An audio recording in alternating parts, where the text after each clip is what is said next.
Hey guys, welcome back to the Bro and the Pro podcast, where we hope to help you reach your full potential, whether that be inside or outside the gym. Today, I am joined with, I'm not going to say fully S Legion because they are the Nicole Tan's star clients. They have done 2 shows with her. I had to get them onto this podcast because they have been amazing clients with Nicole. I tried to ask Nicole to do this podcast, but she does get nervous, even though you guys probably think you feel nerves as well. Nicole also feels the same thing. She also doesn't like the idea of interviewing because she's like, oh, it's a bit nerve-wracking. Like, I don't know if I'm going to ask the right questions. Obviously, you guys are like myself. We like taking ourselves outside that comfort zone. And now we are here. So welcome to the podcast, Denise and Christina. Thank you for having us. Yeah, thanks for letting us join and share part of our journeys, Jeremy. I cannot wait to hear your journey from the beginning to end. And I can't wait for the listeners to hear your amazing journeys in itself. I just want to clarify something. So Denise does have the same surname as me, but she is not related to me. Tell everyone, it was your cousin. Yeah, she is my cousin, actually. I've been telling that to a lot of people. They're like, really? And I'm like, yeah, we might be actually related. We just don't know it yet. Probably back in the day. Yes. So she's actually part S Legion because, you know, the soul and everything like that. So she is pretty much bred in. Perfect, guys. So we'll start the podcast off. So Christina, we'll have you go first. We'll talk a little about, so tell us a little bit about your journey and when you started training and everything from that to up to where you are now. Yeah, so honestly, growing up, fitness was not a part of my vocabulary. I don't know whether it's the background, but academics were always pushed. So I was never really good at sport. Phys ed was probably my worst subject. I remember, I don't know whether you did like the beep test. Oh, yes. In the days. Yeah. Oh, the beep test was the worst. I am the most unfit. To be fair, bodybuilders are not fit. we look the part, which we specialize in, but then when you actually ask us to do physical activity, we're like, yeah, nah. Yeah, when it's put to the test, I used to just flunk out at like 4, 5, like super early. It wasn't really until probably high school in VCE year 12 where I had a friend that was like, let's join the gym. And I was like, all right, sure. Like, why not? Let's join up. We'll go before school.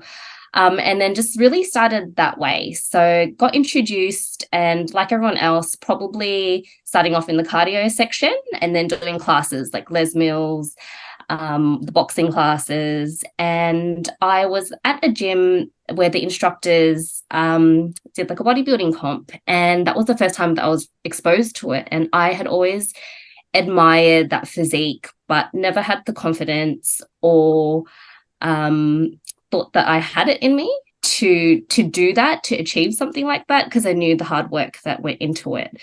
I just really didn't have the confidence. And it wasn't until after I had my kids, actually, I stopped training and then started back in the gym again. And I saw posters everywhere. And this was back in 2019. And I was like, you know what? I always tell my kids, you know, the sky's not the limit. You are capable, like whatever the limitations that basically, I just always tell them the barriers in life, it's what you set for yourself, the limitations. So, you know, you're capable than more than that. And I was like, I really wanted to set that example to them. So they gave me the courage actually to step into my first bodybuilding competition. And I did not know what I was in for at all. I had to switch everything around, like nutrition, was I knew nothing about it. I'm going to be honest. And you know, that is the first step, right? I think that admiration you had and I think that's why bodybuilders do get respected a lot, is because the admiration comes from, you know, the amount of effort that gets put in to attain that level that, you know, everyone dreams of getting to. And I think, you know, one thing is for certain is that, you know, you never used age as, or even like having kids like as age as a limit, right? So you set this all for your kids. Just for the listeners, how many kids do you have? I've got two kids. I've got a little boy, he's 12, he's my stepson, love Yeah. him. And then we've got a daughter together, she's 8 Oh, now. So they're both in primary school. But yeah, that's where I draw my strength from. They give me the courage, they give me the inspiration to be my best because I want the same things for them. So what better way to do that than just lead by example? yes. Were they your cheerleaders all the way into prep Yeah, every yeah. single day? Yeah, every single day. And it's just so funny. They'll be like, yeah, go number, like whatever it is, just as a hype leading up to my second comp, because it's so hard, you're so flat leading up to comp, and that would just keep me going and keep, the fire burning and the drive. Yeah, and you're already a winner in their eyes, I'm sure. Like no matter what ever happened on the day, they're already like so proud of you, right? Yeah, honestly, hearing their voices when you're on stage, it just, it melts your heartstrings and it just makes you want to do your best. But yeah, that's how I sort of stepped into the whole scene. Didn't do so well in my first comp, which is okay. I think for me, it was more just wanting to step on stage because I'm actually quite introverted, reserved. If you told me 10 years ago, you're going to do a bodybuilding comp, I'll be like, get out of here. Like, no way. I do not have that sass. I do not have, I just couldn't step on stage in next to nothing, like in a bikini in front of all these people. That was just like, that would blow my mind. But I did it and super proud of everything that like we've achieved together, like as a team, because comp, even though comp's happening, life is also happening outside of that. I almost actually quit, was actually going to throw in the towel. I don't know if Nicole told you. I may have heard. I did quickly ask her if you guys did deal with any challenges, but for the listeners, are we able to talk a little bit about it or? Yeah, sure. Yeah. So I think it was a few months into prep. My dad got really sick. He had a heart block, so he required a like a bypass surgery, and he was quite unwell. So it was something that needed to be done urgently. Dad doesn't speak very much English as well, so I was visiting him every day at the hospital, trying to translate for him like information, because our language that we speak, it isn't easy to get an interpreter for. And there was just a lot happening, and I'm trying to do all this cardio, trying to train, wearing so many different hats, trying to look after the kids, be a good wife, be a good daughter. And things were just getting on top of me. And that's where communicating with Nicole was really important, because I remember she was like, look, babe, she's like, that's fine. She sort of stripped back the cardio, and that was the best thing. We did like a cardio break so that I could just get things in order. And yeah, I was like, you know what, I'll take each day by day. Family is always first for me. I was like, I'll try my best with comp. I'll do what I can. But yeah, we made it. Came out the tail end of it. Dad recovered like a champion. He's in his 70s. And then, yeah, I just kept plowing through, and we did it. And in moments like that, when at your lowest, but then you're able to sort of rise above it and meet the occasion and go beyond what you think you can, beyond your limits, it's just so rewarding and so fulfilling. I think comp has taught me so many things that have translated not only in just training, but you just apply it to all areas of your life. And I think, yeah, comp, even though it, not like taking off the rose-colored sun like glasses for a second, because it is very challenging. It's not always all rainbows. There's no rainbows without a bit of rain, right? But the lessons that you learn from it, I think, are very, very valuable. Yeah. Wow, that is an amazing journey in itself. That grit and resilience you developed. Where do you think you developed this grit and resilience from? Is it something that you had at a very young age, or is it something that, how did you develop this attitude? Question. I don't know. It's fine To if be you honest. don't know. Yeah, I think I'm just a very like a stubborn person. Like if someone goes, you can't do that, I'll be like, yes, I can. And I'll prove them wrong. I don't know. no, that's a good way. I think that's a good example of, where it could come from. And, being stubborn, but creating that grit and resilience is super important because you dealt with hurdles during your prep and you were able to overcome them one step at a time. Do you think that to overcome that, you just had to take it one day at a time? Yeah. Yeah. Honestly, I was like, I don't know if I'll continue. I'm not sure. I know that prep will always be there. And unfortunately, as part of life, sometimes some moments, sometimes family members aren't. And I just had to keep that in mind. But also, I was like, just one day at a time, you can only control what you control in the moment. And yeah, I just worked through it that way. Love that. And with the academics, so what did you actually study? So you went to university? Yeah. Yeah, yeah. So I went to uni. I'm a nurse and a midwife. So Yeah. work very, very busy. We have lots of birds. I've That is started off, a very hard job. I can say for certain that is probably one of the hardest jobs out there. I would say, like with time and hours that is spent working. yeah, Yes. yeah. You don't always get a toilet break. You don't always get a meal break. So starting off, I was like to Nicole, I can't eat 5 times a day. She's like, just try your best. She's like, if you can even like condense it into 4, so you find what works with you because you have night shift as Yeah. well. So that just throws things off whack. But in the last couple of years, I've switched to community based, so it's Yeah. more regular hours, which is great, like for lifestyle, like with kids. So like it's sort of a 9 to 5, Monday to Friday sort of thing. And I do pick up at the hospital every now and again. But yeah, it was my first comp. I was doing the shift work, but yeah, you're always on your feet.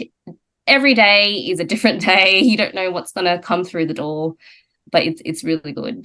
I love connecting with people, working with Mm. families, like you just empowering women, families. It's great. It's a really rewarding job. I think it's probably, to be honest, I think it's one of the most unhealthiest jobs out there. Besides graveyard hours, unless you're working shift work in a hospital, same thing. I assume that lifestyle wise, it's probably one of the hardest jobs out there, especially if you want to comp prep. But you overcame that and you got to the stage the first time, and then the second time. Do you think changing to community based from what you were doing before has helped? Obviously, because between two preps, I'm assuming the first prep you were doing like the normal shift work hours, and then community based hours was second prep. Do you think that helped in your prep? Yeah, 100%. Because with everything, like when you guys check in with us, we look at all aspects, don't we? With sleep, with night shift, my recovery wasn't great. So in turn, training wasn't optimal. Nutrition as well. I found it really hard, especially on the first night shift night, to fit all my meals in. Just little aspects like that made it a lot harder when I was doing the shift work, and it was always really hard, even or challenging at times, to get a break. Sometimes you don't get a pee break as a nurse, Oh or a shit. toilet break. Sorry. Yeah. You can say it. It's raw, unedited videos. Yeah. Yeah. Yeah, like there's just no time because if you're in the delivery room, if someone's birthing and the baby's coming, you're there, you're it. So it is what it is. You just sort of adapt and do what you can, do your best.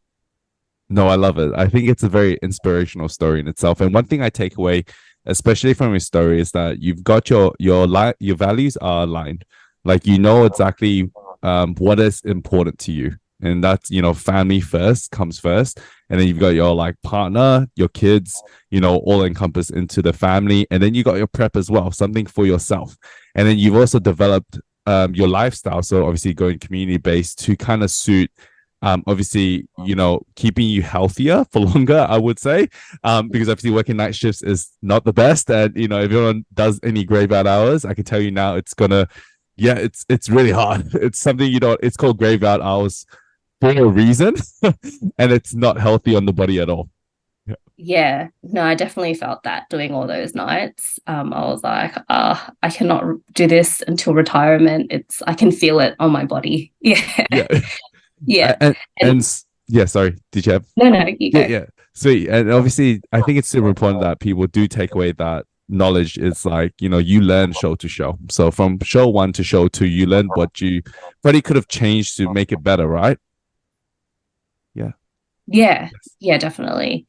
Every time you get better, the last season to this season, and through experience too. So the first last season was the first one with Nicole, and she's amazing. She's like, you need to stick to, you need to be as best as you can on the off season, and I knew that, but I just couldn't stick to like my macros. The training's That's never fine. an issue.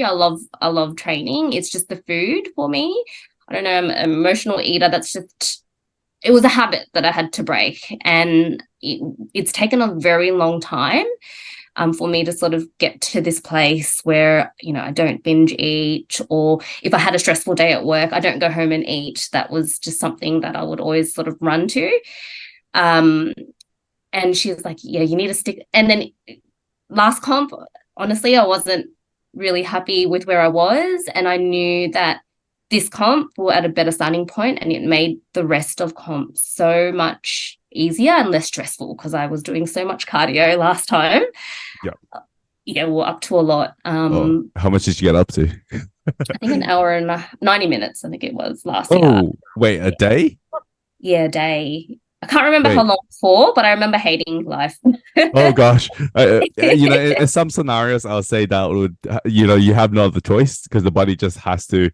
push through and you have to get to in that deficit. But that's an important thing that, people forget that, their first show, they always feel like they have to be 100% perfect. And I'm like, you will learn. Trust me. It's just your first stepping stone in your journey, your first show, and you're going to learn a lot. And you're going to have a lot more pain tolerance for the next show that comes around. Not only that, you're also in a better starting point because even if you weren't perfect in the off season, and I think a lot of people do forget this, that when you go into the off season, it doesn't need to be perfect, and you are gonna develop, some sort of binge eating to some extent, which is an eating disorder, which isn't ideal. But like, we got to show self control. I think the best way to kind of adapt is that even now, if I were to do a post comp, I'm not gonna be I'm probably gonna just enjoy food, but I'm not gonna beat myself up over it. I'm gonna like be within control, and I think that's an important thing that you develop show to show. That you develop this skill to be like, no, I can control myself, and I'm not gonna, eat the whole pantry out without like as much as I can till I'm stuffed. And I think it's something that you develop show to show, and even myself and Nicole, we've done like she's done like now I don't know, 15, 17 shows, but she doesn't beat herself up. Even if she gives herself like 2, 3, 4 meals a week, but she keeps it pretty balanced. Like she knows how to control those meals, which is the best way to kind of approach it. Yeah. Yeah. Yeah, no, definitely. I remember my very first show, I was like eating all this stuff, but each show after, Yeah. it gets better a little bit. But yeah, it's not as crazy as it was the first time. Yeah.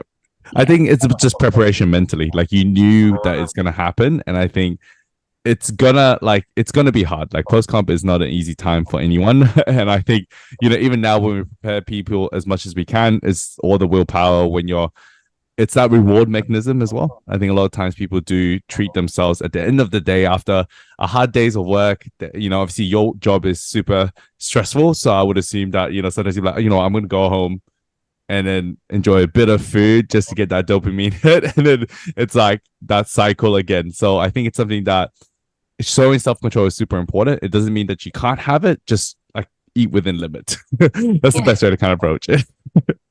Yeah. And finding other ways to get that, hit of dopamine or endorphins, like through training. So I think being very regular and consistent with that. And like you said, it's my me time. So that's something else that I just fuel all my frustrations or whatever stresses of the week into. Just plug in your headphones and, you just drown everything out. Because when I'm home, it's go time. Like whether it's, getting the kids ready for school, lunches, then going to work, all these other tasks. Training has been like a really crucial aspect, I think, in turning things around as well. honestly a super mom over here. I think a lot of times people don't see the amount of work. Like I do get people that start prep and don't really finish the end of prep, and you should be super proud to get there. I think I tell this a lot to my own clients as well, that getting to the stage is not easy. Not everyone makes it, because there's always things that come up, and it could be a lot of personal things and hurdles that you have to overcome to kind of get there. So a lot of times people don't make it. So when you make it to the stage, I'm like, okay, yes, I want you to win, but at the same time, I'm already freaking proud that you made it, and I'm sure Nicole feels the exact same way, that no matter the outcome, we are always super proud of our clients to actually make it to the stage, because the amount of times that people start and don't finish is something that happens more often sometimes than not, like it only may happen out of 10% of people, but still not everyone still makes it. So thank you again for sharing your story. So we're going to now jump over to Denise. So Denise, are you ready to share your journey? Yes, I'm ready. She looks a bit nervous. She's like, oh gosh, how am I going to top that? Do you want me to get straight into it? Yes. So tell us a little bit about your journey. What got you into weight training and just your gym journey in itself? Yeah. And then decide to compete. Yeah. I've always been quite active as a kid. My dad was quite a sporty person, so he'd always take my sister and I to the track and field. We would run or like go bowling, go swimming or something. So I've always had that active side to me. My first, I guess, competitive side really came out was when I finished high school and I joined competitive cheerleading. So I did that from about 2012, and then after that, I also carried that through to uni. And then after uni, I also continued cheerleading. I think what I really like about cheerleading is like the team sport and everyone just working together for a common goal. But then at some point working within the team is sort of, I kind of didn't like it after a while, because you sort of have to rely on other people to do well. And if you did well on your stunt and the other stunts didn't do well, like the team couldn't do well. So I found, and then I tore my ACL as well. So after that, I had to take a bit of a break. And my physio was like, the only reason you tore your ACL is because you're not strong enough. Probably you should start going to the gym. So I started going to the gym. I got a PT. Funny enough, the PT that I got was actually Christina's PT as well. Oh, okay. Yeah. So at the same gym? Well, I started at Good Life. Then my PT was there, but then she moved to another gym, and then I followed her to another gym, Dermot Gym. So I'm not sure if that's where you train, Christina. Yeah, that's how I met her. So it's funny because we had the same coaches twice, unknowingly, not planned at all. Oh shit. Okay, that's intense. It's a small world out here. Manifestation. Yes. So that PT, so she was competing. So she would always bring her meals to the gym, and we would train at like 5 o'clock in the morning. I'm like, Renee, like, why are you bringing your like 3 stalks of asparagus and chicken breast? And I'm like, that's so bizarre. But then she was prepping, and I found that, I don't know, I just found that really inspiring that you would bring your own. I mean, back then I knew nothing about bodybuilding or gym or anything like that. So having her show me like that side to the gym, I just really fell in love with it, because I think back then I was also quite insecure, and just working on myself, I sort of just got a bit more confident seeing the physical changes. And then I honestly don't even know how I came across Nicole's profile. I think I was just on Instagram. A lot of people in my life at that time were competing. So like on Instagram, I would see it and I'm like, oh, like what's this? And spoke to my coach about it at that time. But I just don't think I was ready for that commitment yet, because I knew nothing about training was never an issue. It was the eating, the nutrition that was the hardest for me. But I think when I saw Nicole's profile, I was like, oh, a petite Asian woman can do so well. I'm like, I felt like my body type was sort of a bit similar to Nicole in a way. And so I reached out to her. Initially, I started off as a lifestyle client because I didn't know what I wanted. But then just seeing her grind through her prep and having that routine, and I just loved watching her stories all the time. And I think I had a chat with her one day, and we decided to compete the year after. In my mind, I was like, oh my God, like season B next year, that's so long away. But time just flew. We just off season, and then before you knew it, she was like, time to start prep. So Yeah, prep can come around very quickly. Some people think, oh, it's a year away. And I'm like, trust me, that year will fly. Like, because when you get into the off season, you do the like pre-prep phase, it's just like you may spend like 20, 25 weeks, and that just flies very quickly because I think it's so repetitive in the off season that people think like, oh, is prep started? And I'm like, well, yeah, because this is kind of prep. Like, it's a lifestyle. Like, it's a lifestyle that you got to live. Like, you got to put meals in. You've got to train. You've got to stay on top of your steps and your cardio, manage your sleep and your stress. And if you think about it, that is the lifestyle. And then when prep really comes around, it's really just, oh yeah, we just need to be strict now. No more free meals. We've got to do a bit of cardio. We got to drop your food now. And then that's pretty much it. Like, it's kind of like that's pretty much like the whole process. But I think a lot of people see the limelight of prep. They're like, have I started prep? And I'm like, well, yeah, you're doing prep now because you're like kind of training still. You're still eating your protein. You're eating your meals. You're doing all of that. yeah, and I'm glad that we planned so far in advance as well, because it sort of set me up, like set those habits up in advance. So when it actually did start, I didn't feel like a huge shift to be tunnel vision type of thing.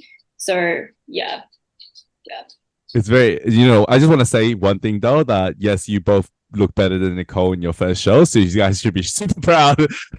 Nicole's gonna hate me for saying that, but she'll admit to that as well. She always says like, my clients are like got such like good starting points that I'm like, I wish I had that when she started. But Nicole was a petite 38 kilos on stage or something like that in her first show. So yeah, so you guys are smashing that. So you guys should be proud.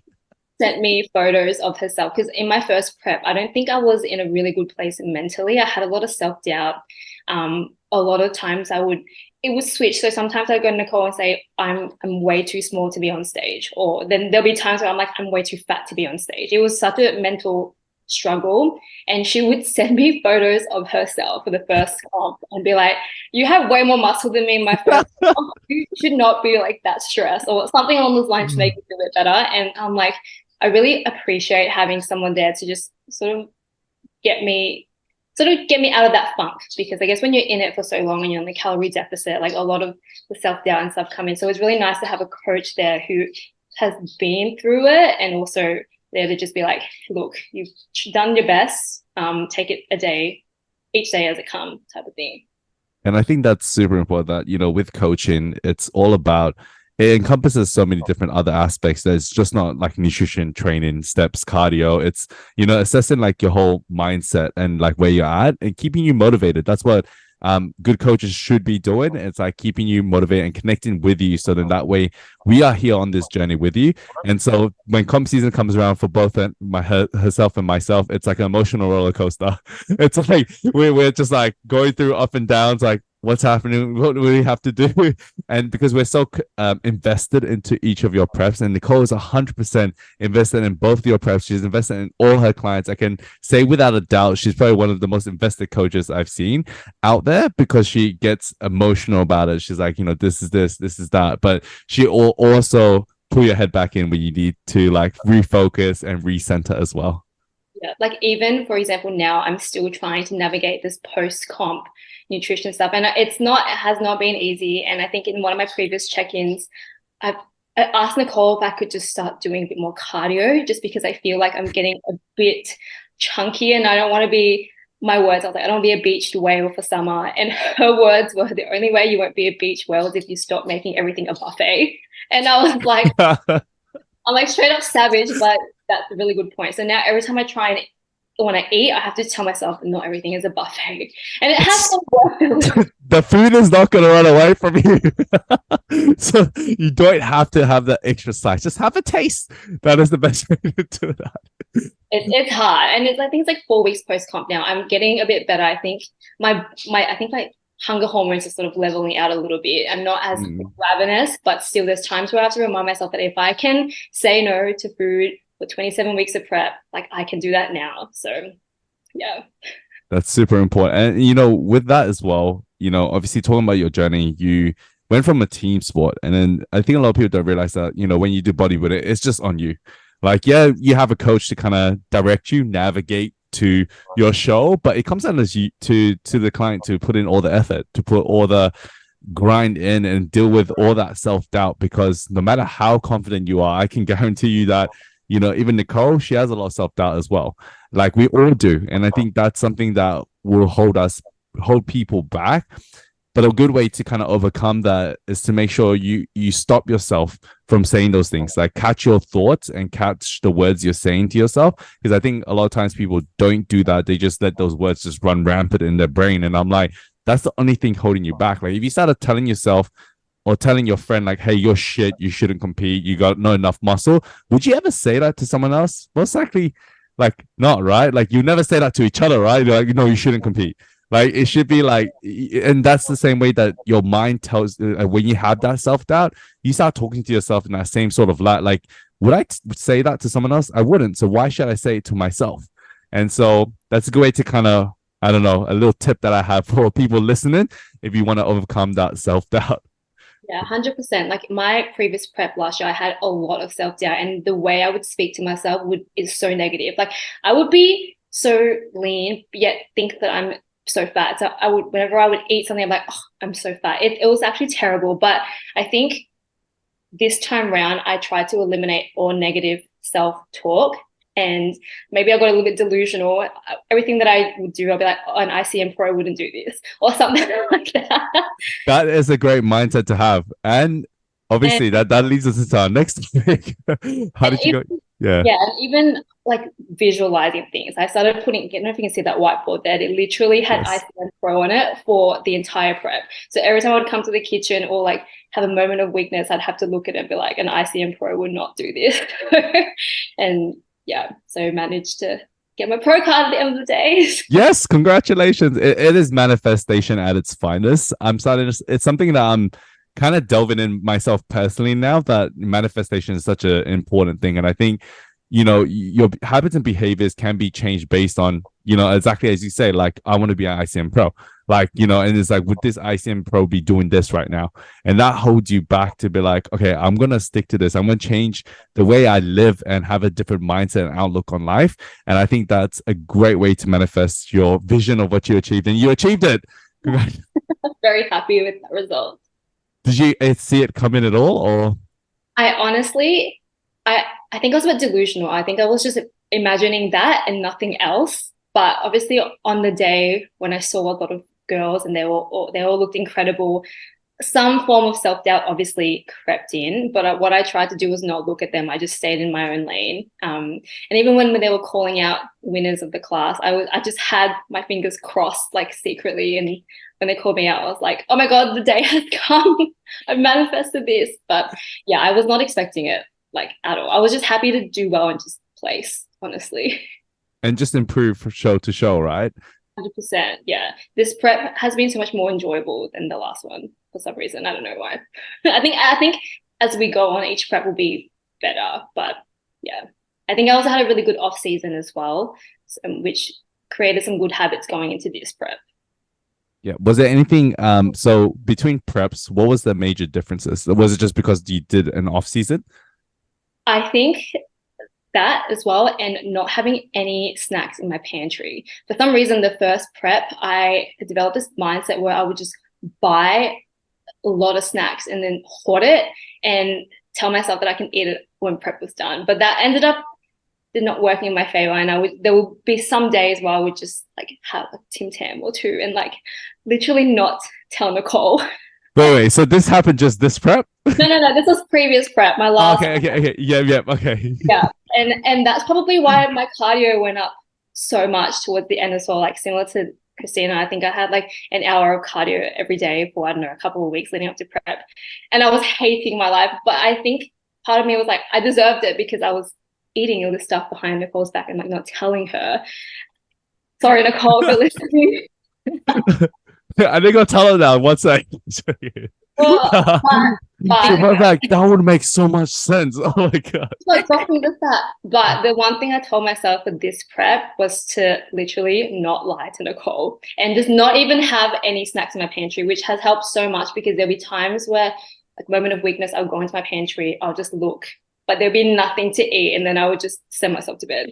So I think that is the key for anyone that is comp prepping. Just literally not have any snacks in your pantry. Yeah, that is a big key. I think, having no snacks in your pantry is a great way to start. The other option is to brush your teeth early after your last meal. So you'll be like, you know what, I can't eat a meal because I already brushed my teeth. The next thing I would recommend is to just not eat in the places that you obviously like. If you hang out in the entertainment room or you sleep, you go to bed, just lay in bed, but just don't bring food there. Just don't ever eat in bed. I think that's like bad bedtime routine that people sometimes do, and I'm like, then you'll be more tempted to like cheat and have extra meals on top. But the number one thing is to be transparent with your coach, because we don't be transparent. So the biggest takeaway here is to remember to be transparent with your coach and tell them that you've been having that tip tab or not. Definitely won't happen again. I think I listened to your earlier episode when the podcast first came out, and it's like, just don't lie to your coach, man. And I think I heard that after I finished my first comp, and I was like, and I think you said something about like, if LeBron signed a contract with himself, he would. You made a reference to Kobe, yeah. Kobe or something, and that really resonated with me. And I was like, I should have just. Why didn't this podcast come out when I was prepping for the first comp? It came out after I finished my first show. And we're here to inspire and educate, and obviously give you those small little tips and mindset hacks that I think people need. But yeah, so you won your pro card now. What are your goals now moving forward? I'm gonna take a good long off season next year. Because I definitely need to build a bit more muscle. I think I've had just initial chats with Nicole. We're contemplating doing a ICM Pro show and maybe IFBB debut, but also depends on how much muscle I put on and when the shows are on, because they obviously have different criteria for the ICN show and the IFBB. So that's the goal. 2025, not sure when, but yeah. That's very exciting. And same as you, Christina, do you have any plans for your next show? Or what are your next plan? Maybe a little baby. I did hear about that. That sounds exciting. So we want to continue growing our family. I'm like, comp will always be there. So Nicole and I, we just plan to, firstly, after comp, because I lost my cycle, just to get it back. Yeah. It's back, yay. Oh yes, that's already a win. Last 4 weeks.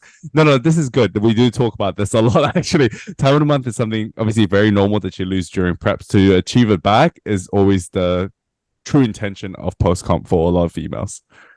Yeah, because it was nerve-wracking to me, because the first time I took a very long time for it to come back. But so we just plan on just growing our family a little bit more, and I guess comp later in the future, but no comp plans in mind at the moment.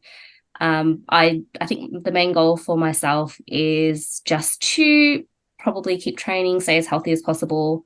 The first time I got pregnant, I was a couch potato. This time it's going to be a bit different. Yes, I'm telling myself that. I'm manifesting that, Denise. Yes, I love that. And so with that, obviously, like an important part is like the habits and behaviors you develop during prep. It's going to really translate into now, obviously, having children. I like having another child, like going through the whole pregnancy and stuff like that. I'm sure you're still going to train up until a point that you can't train.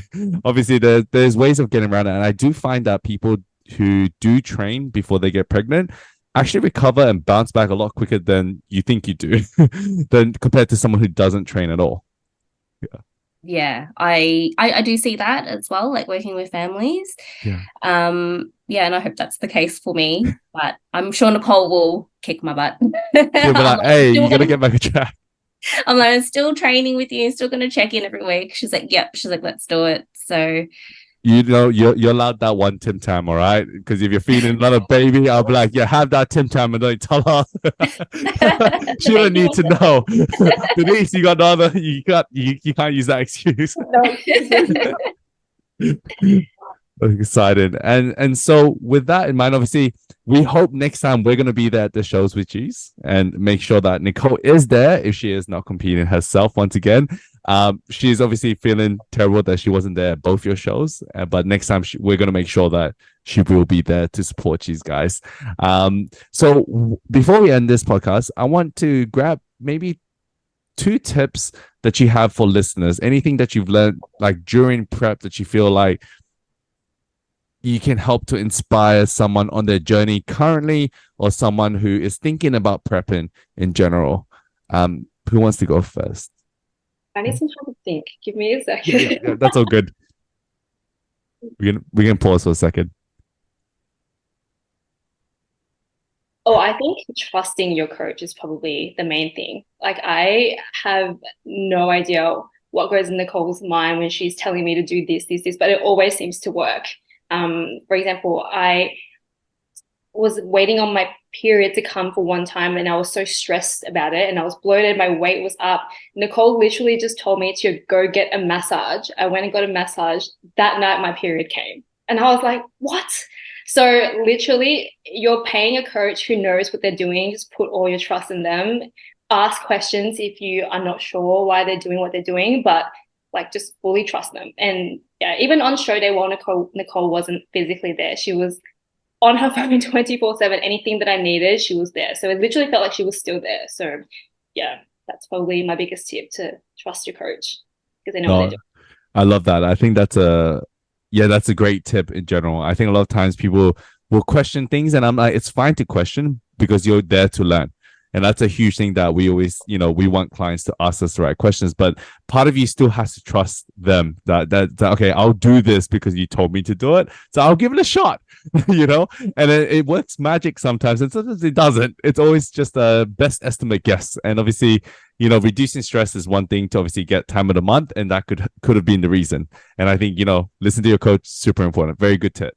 Thank you. And like, also just block out some people's comments and opinions and stuff, because a lot of people like to have their input, but they don't know what you're going through. They're not a coach themselves, so they could be like, why is she making you do this, blah blah. And it's sometimes quite challenging to listen to so many opinions at once. Just focus on your coach and listen to anyone else. That's all. That's what helps me. I think that's a huge thing as well. Other coaches chiming in to be like, hey, like, why are you doing this? Or why are you doing that? They might not even be coaches. They might just be like, just putting in a 2 cents, like a guy at your gym, like, who just is a gym bro like myself. Not a gym bro like myself, but just someone in there just wants to put their 2 cents in. And I think you've just got to, you've paid for a coach, trust them all the way through. And it's only until in any point that you decide to go elsewhere, you can always do that. But trust your coach at the very beginning and just go all in, because there's a reason why we do this as a full-time job. Yeah. Perfect. Christina, do you have any tips for us? Yeah, I think what works really well for me, because you see this everywhere, right? On social media, how people like preparation is key.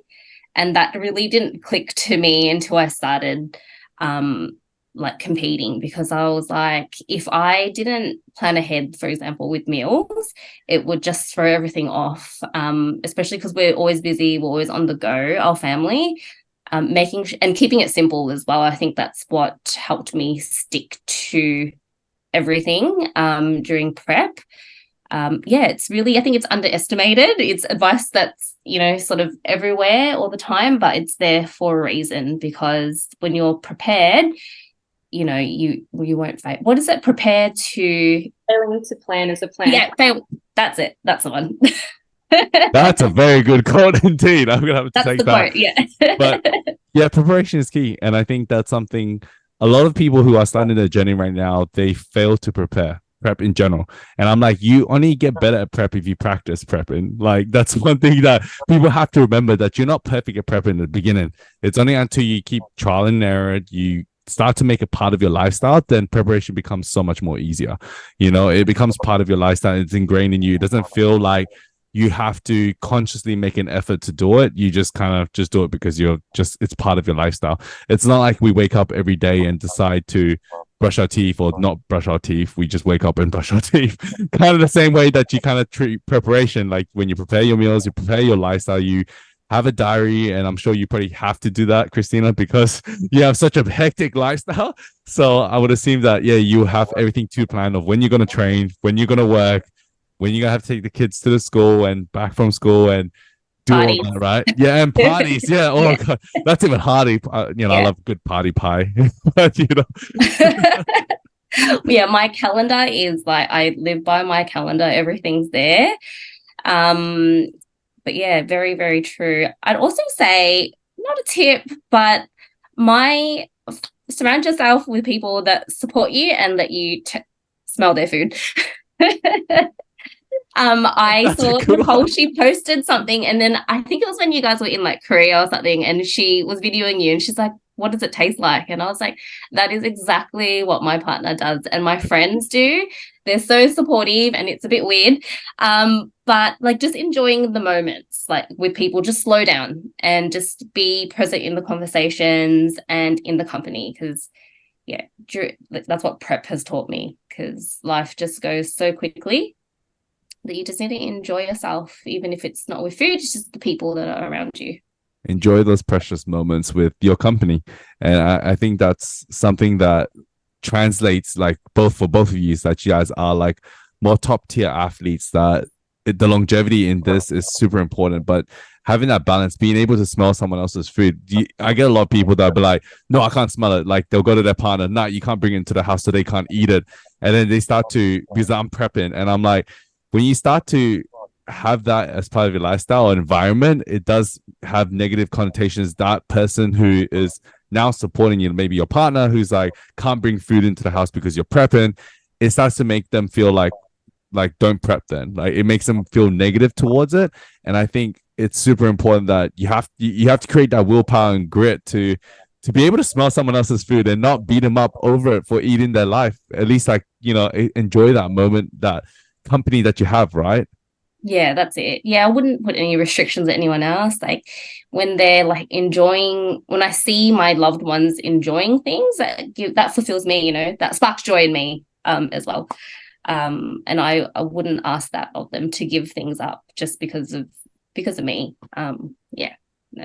That is a very interesting tip. No, because it's something that I have thought about, but I think you articulated it really well, which I think is super important, because I think a lot of people listening have think like they almost feel different because I'm prepping, so I'm different to everyone else. Like they always have this like proudful, but at the same time they start to like, you start to see it translate into their life, like, into their friends, that are like, I'm not seeing my friends because, fuck, I'm prepping, or I'm not seeing, my partner, like, you can't bring food into the house. I've had friends who had to like eat in the car because they couldn't bring like pizza into the house. And I'm just like, that is just not sustainable in the long term. So I'm really glad you did bring that up. It's actually a very good topic. Yeah. I guess it could be unhealthy because honestly, my first prep was it was a struggle because we were both trying to tease things out. So when my second prep, which was the first time with Nicole, one of my goals was, I want to do my best in prep, but also maintain the relationships, keep everyone happy, because I've chosen to do this and no one else deserves, to suffer. Even though I am. But You guys are dying. Yeah, 90 minutes of cardio. You're pretty much dying. To say. Yeah, but that was a big goal of mine, to just maintain and keep everyone, happy, and not make everyone not sorry. I'm like, you need to edit this out. Which part out? It can't be a miserable time for people around you. And relationships was at the forefront of my mind. And I remember checking in with Nicole, and I was like, towards the end, and I was like, you know what, I'm really happy because I've achieved this. I feel that my relationships are stronger than ever. And yeah, sorry, I'm having a mental blank. No, that's so good. That was really good. I just wanted to piggyback off that and say, also surround yourself with people who are going through the same thing. Like, I'm so grateful I had Christina with me. Well, I guess last prep and this prep, like we were friends last prep, but I think this prep, our bond was a bit more stronger. So we were both checking in with each other more often. We trained together. I was there for her show as well, and she came to my show. It was just so supportive having her there. And yeah, I feel like surround yourself with people that are also going through the same stuff if you can, because at least you both are suffering together. Yeah, definitely surround yourself. Denise was honestly my rock on the day, the best hype girl before I went out on stage. She was like my fill-in coach. Yep. I was like, you're my coach for today in the absence of Nicole. And she was just sort of just hyping me up, just very, very positive. And I felt really supported by her. And yeah, if you can surround yourself with like-minded people and just a community, because you think that bodybuilding, I thought it was a very isolating and a lonely sport, but I've met people along the way that, you know, have the same mindset, same goal, and they understand what you're going through. And it's such a great way to just build a community and connect with other people and I other think that athletes. yeah, it's not just a single sport. It's the people around you, your environment, the people you meet along this journey. And you know, we are truly grateful for you guys meeting each other to support each other. Obviously, we being over in Perth, so I know Nicole obviously feels terrible that she wasn't at both your shows, but that's why it's something that, you know, having that relationship you guys have, I think, is something to cherish, because a lot of times there will be, you might meet like-minded people, but they might not have the best intentions at heart. So it's one thing that it's kind of saddening with this industry that, you know, I see even my clients sometimes where they try to make friends with other people and they just feel like standoffish. Standoffish, is that the term? Standoffish. If that makes sense. And then they're just like shocked. They're like, why is everyone so like, yeah, bitchy? Yeah. I'm like, I don't know. But that's why, like, everyone has their own journey. I think, you know, if we can make friends with so many other people, and I see that with some people, but I just wish that the whole industry just kind of went in a more positive route. Then instead of I'm here to kill y'all, it's like, come on, guys, it's not a boxing comp. You guys are not fighting each other. You're literally jumping on stage in tan and in your underwear. So come on, guys. my little annoyance with that. But yeah, hopefully in the future, the direction that bodybuilding goes, that it builds a more positive community, which is, you know, even we try to do that at SCG, we try to build that community with each other so we can really show that we support each other in everything that we do. But yeah, guys, once again, do you guys have any more tips, or that's it? Probably won't put you guys on the spot. Thank you so much. All right. Thank you guys so much for jumping on this podcast.